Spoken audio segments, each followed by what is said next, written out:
You ask Tiger to calculate. This deals with linear inequalities with one unknown. The final result is x greater than 155 over 4 greater than 383 over 4.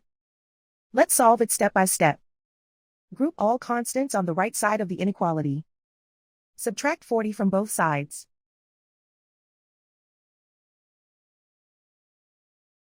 Group like terms.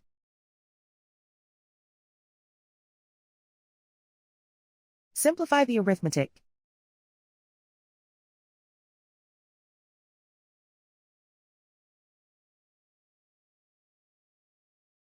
Isolate the x. Divide both sides by 8.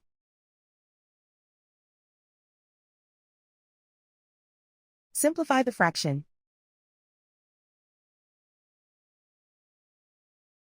Find the greatest common factor of the numerator and denominator.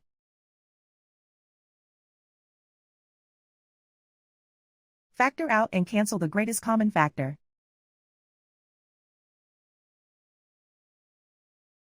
Plot the solution on a coordinate grid.